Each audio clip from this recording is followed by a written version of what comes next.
Hello વિદ્યાર્થી મિત્રો, હું તમારું માનો ક્લાસીસમાં ફરી હાર્દિક સ્વાગત કરું છું. તો ચાલો આજે આપણે આઈડીએસ સ્વપોથીનો ધોરણ 8નો 14મો પાઠ સામાજિક વિજ્ઞાનનો લાવી રહ્યા છીએ. તો ફટાફટ આપણી ચેનલને લાઈક એન્ડ સબસ્ક્રાઇબ કરવાનું ભૂલતા નહીં અને તમારા ફ્રેન્ડને પણ ફટાફટ શેર કરો જેથી એ પણ અમારા વિડીયો જોઈ શકે અને એને પણ કહેજો કે અમારી ચેનલને વધુ વખત શેર કરે જેથી બીજા પણ લોકો અમારા વિડીયો જોઈ શકે. ચાલો આપણે પાઠનું સોલ્યુશન સ્ટાર્ટ કરીએ. 14માનું એનું પહેલું નામ જોઈ લઈએ શું છે તો કે આપત્તિ વ્યવસ્થાપન. હવે એના વિકલ્પ જોઈએ આપણે નીચે તો કે નીચેનામાંથી કઈ કુદરતી આપત્તિની પૂર્વ આગાહી થઈ શકતી નથી તો કે ભૂકંપ. નીચેનામાંથી કઈ આપત્તિ કુદરતી નથી તો કે આગ. માનવ સર્જિત આપત્તિમાં કોનો સમાવેશ થતો નથી તો કે મહામારી. નીચેના પૈકી કઈ આપત્તિનો સમાવેશ માત્ર માનવ સર્જિત આપત્તિમાં થાય છે તો કે ઔદ્યોગિક અકસ્માત. નીચેનામાંથી કયું દાવાનળ ઉદ્ભવવાનું કારણ નથી તો કે ભૂમિનો ઉપરનો ભાગ નીચે તરફ ઘસી જવો. હવે છઠ્ઠો વિકલ્પ જોઈ દાવાનળ માટે કોણ જવાબદાર છે તો કે એ અને બી. એટલે કયા કયા તો કે માનવ પ્રવૃત્તિ અને આકાશી વીજળી. કઈ આપત્તિ એવી છે કે જે કુદરતી અને માનવ સર્જિત છે તો કે બી અને સી. તો કે દાવાનળ અને ભૂસંકલન. ગુજરાતના સાપુતારામાં આવી ઘટનાઓ જવાલે જ બને છે તો કે ભૂસંકલન. તીડની વિશ્વમાં લગભગ કેટલી પ્રજાતિ જોવા મળે છે તો કે 11,000. તીડનો ખોરાક શું નથી તો કે લીમડો. હવે 11મો વિકલ્પ જોઈ ભારતમાં કયા રાજ્યોમાં તીડ પ્રકોપ વધુ જોવા મળે છે તો કે ગુજરાત અને રાજસ્થાન.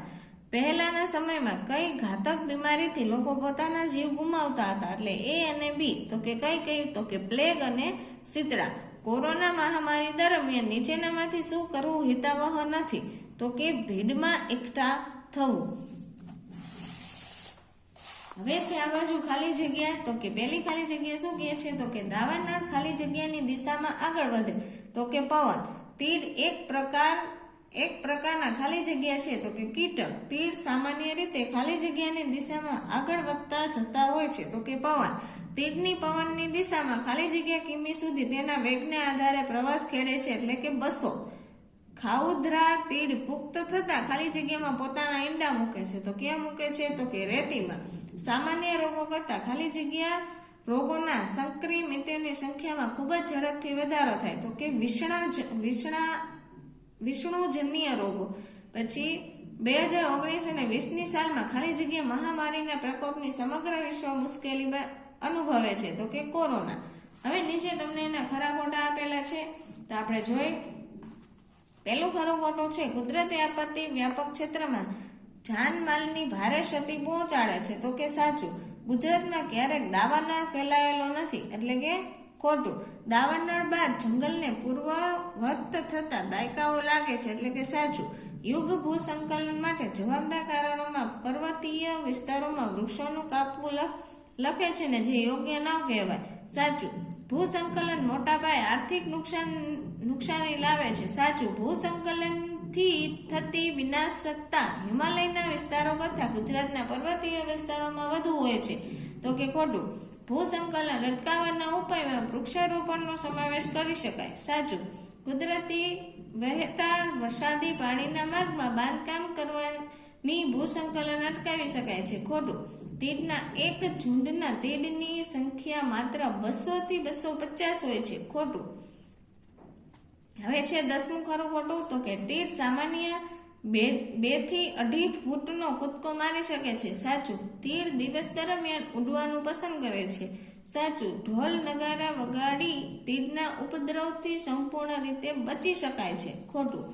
હવે નીચે તમને એના પ્રશ્ન જવાબ આવેલા છે. પહેલો પ્રશ્ન છે આપત્તિના કેટલા પ્રકારમાં વહેંચવામાં આવે છે કયા તો કે આપત્તિ તેના ઉદ્ભવસ્થાન અને તેને માટે જવાબદાર કારણોથી તેને 2 પ્રકારમાં વહેંચવામાં આવે છે. પહેલું કુદરતી આપત્તિ અને બીજું માનવ સર્જિત આપત્તિ. કુદરતી આપત્તિ કોને કહેવાય તો કે જે આપત્તિ માટે કુદરતી પરિબળો કે સંજોગો કારણભૂત હોય તેને કુદરતી આપત્તિ કહે છે. હવે નીચે તમને બીજો પ્રશ્ન આપેલો છે કુદરતી આપત્તિને કયા 2 પ્રકારમાં વહેંચવામાં આવે તો કે કુદરતી આપત્તિને 2 પ્રકારમાં વહેંચી શકાય. પહેલું પૂર્વ આગાહી થઈ શકે તેવી આપત્તિ અને પૂર્વ આગાહી શક્ય નથી તેવી આપત્તિ. હવે પાછળ જો ચોથો પ્રશ્ન હવે એમાં છે ચોથો પ્રશ્ન, કઈ આપત્તિઓ ભારે વિનાશ વેરે છે? તો કે જે આપત્તિઓની પૂર્વ આગાહી શક્ય નથી તેવી ભૂકંપ, જ્વાળામુખી, દાવાનળ, ભૂસંકલન જેવી આપત્તિઓ ભારે વિનાશ વેરે છે. આગાહી કરી શકાય એવી કુદરતી આપત્તિઓ કઈ કઈ છે? તો કે પૂર, વાવાઝોડું, સુનામી, તીડ, પ્રકોપ અને મહામારી ની આગાહી કરી શકાય છે ને કુદરતી આપત્તિઓ છે. આગાહી ન કરી શકાય તેવી કુદરતી આપત્તિઓ કઈ કઈ? તો કે જ્વાળામુખી, દાવાનળ, ભૂકંપ, ભૂસંકલન. માનવ સર્જિત આપત્તિઓ કઈ કઈ છે? તો કે આગ, ફ્લડ, પછી બોમ્બ, વિસ્ફોટ, ઔદ્યોગિક અકસ્માત વગેરે માનવ સર્જિત આપત્તિઓ છે. હવે છે આઠમો પ્રશ્ન, કઈ કઈ આપત્તિઓમાં જાનહાનિ થતી નિવારી શકાય છે? તો કે જેની પૂર્વ આગાહી કરી શકાય તેવી પૂર, વાવાઝોડું, સુનામી, તીડ, પ્રકોપ અને મહામારી જેવી આપત્તિઓમાં અગમચેતી વાપરીને બચાવ માટે પગલાં ભરવાથી જાનહાનિ થતી નિવારી શકાય છે. હવે જોઈએ નીચે દાવાનળ કોને કહે છે? તો કે જંગલો કે ઘાસ ભૂમિના વિસ્તારોમાં ફેલાતી આગને દાવાનળ કહે છે. 10મો પ્રશ્ન શું છે? તો કે આપણા દેશમાં કયા કયા દાવાનળના બનાવો નોંધાયા છે? તો કે હિમાલયના ઢોળાવો પરના જંગલો, દક્ષિણ ભારતના જંગલો, ગુજરાતના જંગલો વગેરે દાવાનળના બચાવો નોંધાયા. તો ભૂસંકલન એટલે શું? તો કે ભૂસંકલન એટલે જમીનનું ઘસી પડવું. પછી નીચે તમને આપેલું છે 12મો પ્રશ્ન, ભૂસંકલનની ઘટનાઓ કયા ક્ષેત્રોમાં વિશેષ જોવા મળે છે? તો કે ઉત્તરાખંડ રાજ્યમાં કુમાઉ અને ગઢવાલ, પછી પશ્ચિમ બંગાળમાં દાર્જિલિંગ જેવા વિસ્તારોમાં. ગુજરાતના કયા પ્રદેશોમાં ભૂસંકલન થવાની સંભાવના છે? તો કે ગુજરાતમાં સાપુતારા, ઈડર અને અંબાજી દાંતામાં ભૂસંકલન થવાની સંભાવના છે. 15મો પ્રશ્ન છે, ગુજરાતમાં જે તીડનું આક્રમણ થાય છે તે કયા નામે ઓળખાય છે? તો કે તે ડેઝર્ટ લોક્ટસ ના નામે ઓળખાય છે અને આ તીડની પોતાના વજન બરાબર ખાવાની ટેવને કારણે તે ખાઉધરા તીડ તરીકે ઓળખાય છે. પછી છે 16મો પ્રશ્ન, તીડની પ્રજાતિ ડેઝર્ટ લોક્ટસ ક્યાં જોવા મળે છે? તો કે ભારત, પાકિસ્તાન, આફ્રિકા ખંડના કેટલાક દેશોમાં જોવા મળે છે. હવે 17મો પ્રશ્ન જોઈએ, ગુજરાતના કયા જિલ્લાઓમાં તીડ આક્રમણની ઘટનાઓ નોંધાય છે? તો કે ગુજરાતના કચ્છ, પાટણ, બનાસકાંઠા, સુરેન્દ્રનગર, મહેસાણા જિલ્લામાં છેલ્લા થોડા વર્ષોમાં તીડ આક્રમણની ઘટનાઓ નોંધાય છે. મહામારીની પરિસ્થિતિ એટલે શું? તો કે ઘણા વ્યાપક વિસ્તારોમાં અનેક લોકો રોગોનો ભોગ બને અને ત્યારની સ્થિતિને મહામારીની પરિસ્થિતિ કહે છે. વિશ્વમાં કયા વિષમજન્ય રોગોમાં લાખો લોકોએ પોતાના જીવ ગુમાવ્યા છે? તો કે વિશ્વમાં ઇબોલા, સ્વાઇન ફ્લૂ, પછી ડેન્ગ્યુ, કોરોના જેવા વિષમજન્ય રોગોમાં લાખો લોકોએ પોતાના જીવ ગુમાવ્યા છે. હવે છે ટૂંકમાં તો પહેલો પ્રશ્ન છે, દાવાનળ કેવી રીતે ફેલાય છે? તો કે દાવાનળ આગ શરૂ થયા પછી પવનની દિશામાં આગળ વધે છે અને જંગલના સૂકા ઘાસ પાંદડા તેને વધુ વિસ્તારમાં પ્રસરાવે છે. કેટલાક વૃક્ષોમાંથી કુદરતી રીતે જળતા ગુંદર જેવા જ્વલનશીલ પદાર્થથી આગ વધુ વિકરાળ બને છે. હવે છે નીચે બીજો પ્રશ્ન, દાવાનળને કારણે શું નુકસાન થાય? તો કે કઈ કઈ નુકસાની થાય છે એ કહેવાનું છે. તો તે અનેક ક્ષેત્રમાં ફાટી નીકળે છે જેના કારણે શું થાય? વન્યજીવને નુકસાન થાય છે અથવા વનસ્પતિને. પછી છે નાશ પામેલા જંગલો કુદરતી રીતે શું થાય? પુનઃપૂર્વવૃત્ત દાયકા વીતી જાય છે એટલે પાછું એને જંગલ બનાવવામાં ઘણા બધા વર્ષો લાગે છે અને પર્યાવરણની સંતુલન જોખમાય છે એટલે વાતાવરણ પણ ખરાબ થાય છે, એવું બધું નુકસાન થાય છે. પછી છે કયા પરિબળો જવાબદાર છે ભૂસંકલન માટેના? તો કે ભૂકંપ, વાદળ ફાટવાની ઘટના, પૂર જેવી કુદરતી આપત્તિ, પર્વતીય વિસ્તાર, દારૂગોળો ખોડી કરાતી, પછી ખનિજ ખનન પ્રવૃત્તિ, નવીનીકરણ, પર્વતો વગેરે જેવી ભૂસંકલનના જવાબદાર છે. હવે તીડની શરીર રચના, તો કે તીડ સામાન્ય રીતે 1.5 થી 2 ઇંચ લંબાઈ ધરાવે છે. તે ઉડવા માટે પીઠ ઉપર મજબૂત પાંખો ધરાવે છે અને આગળના 2 પગ પાછળના પગની તુલનામાં લાંબા હોય છે. તેના માથા પર એન્ટેના જેવા 2 વાળ હોય છે. હવે 5મો પ્રશ્ન, તીડ પ્રકોપથી કેવી રીતે બચી શકાય? તો કે હાલમાં તીડના ટોળાની પ્રવાસની દિશા અને તેના સંભવિત પ્રભાવી વિસ્તારોને સાવચેત કરવા સરકાર દ્વારા ખાસ પગલાં ભરવામાં આવે છે. જ્યારે તીડનો ઉપદ્રવ થવાથી વકી હોય તેવા વિસ્તારોમાં ખેતીવાડી વિભાગની સૂચના મુજબ તીડ નિયંત્રક દવાઓનો છંટકાવ કરી તેનાથી થનાર નુકસાનને ઘટાડી શકાય છે. હવે છે ઔદ્યોગિક અકસ્માત કયા કારણોથી થાય છે?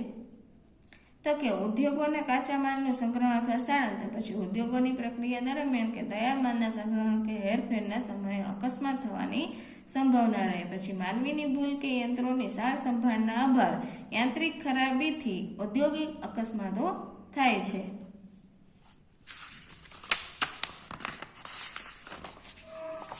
ચાલો, તમને પાછળ વૈજ્ઞાનિક કારણ આપેલું છે. શું કહે છે તો કે ઘણા વર્ષો પહેલા તીડના ઉપદ્રવની દુકાળની પરિસ્થિતિ સર્જાતી, જ્યારે હવે તેમ બનતું નથી. તો કે પહેલાના માર્ગમાં વાહન વ્યવહારની સુવિધાઓ અત્યંત ઓછી હતી, પરિણામે જે તે વિસ્તારમાં ઉગતા પાકોનો ઉપયોગ ત્યાંના સ્થાનિક લોકો ખોરાક તરીકે કરતા હતા. આવા સમયે તીડના ઉપદ્રવથી જો ઉગેલા પાકનો સફાયો થઈ જાય તો અન્ય વિસ્તારોમાં અનાજ પહોંચાડવામાં ઘણી મુશ્કેલીઓ હોવાથી જે તે વિસ્તારમાં દુકાળની પરિસ્થિતિ સર્જાય છે. જ્યારે આજના સમયમાં અન્ય વિસ્તારોમાંથી અનાજના તીડના ઉપદ્રવ વડે વિસ્તારોમાં લોકો સુધી પહોંચવામાં આવે છે, પરિણામે દુકાળ જેવી પરિસ્થિતિનું નિર્માણ થતું નથી. ચાલો, નીચે મુદ્દાસર પ્રશ્ન તમે આપેલા છે અને આમાંથી જોઈને તમે ભાગા કરી શકો છો. બધા પ્રશ્નો સરસ છે અને ટૂંકનો છે. તીડ પ્રકોપ વિશે એ પણ પૂછાયેલી છે પરીક્ષામાં. ઉપર પહેલો પ્રશ્ન હતો દાવા નળવાળો, એ પણ પૂછાયો છે મુદ્દાસર પ્રશ્ન 4 માર્કના તમારે પરીક્ષામાં પૂછાય. તેમાં આવી મોટી ટૂંકનો ને એવું બધું પૂછાઈ શકે.